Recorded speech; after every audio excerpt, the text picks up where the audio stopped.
立法委员林俊宪、议员蔡立青、8日下晡伫北门路二段举办家友关怀活动，希望会当号召到更侪有爱心、有能力的人，一同关怀弱势角落。每一年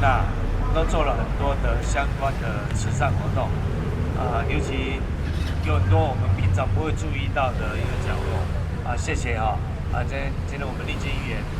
都帮我们想好了，那今天把我们的大家的所有的爱心都串联在一起。而且外后朋友，那他们有一群年轻的志工流浪比亚，每个星期3晚上，他们就是自己准备便当跟饮料来发送给街友了哈。议员蔡立青表示，伊会跟碳口的头家黄仁威，自3档外前开始号召周遭亲朋好友，共同关怀弱势家友。每礼拜三拢会来到北门地下道发送便当，多年来持续不断，使人感动。所以这次的活动特别嘛邀请到社会局共同参与，结合公司部门的力量，和家友照顾的工作会让更加升级。立基议员跟我们的区县立委呢，很难得的把我们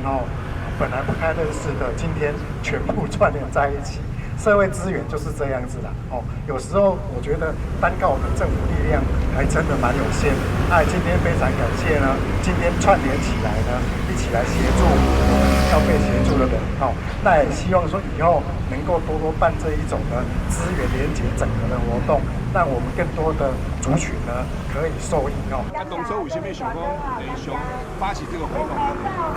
就看这个公咱就捌看过，咱这游民安尼足辛苦的，拢也无所在通去住，咱就分一个便当，饮料安尼互因食，嘛是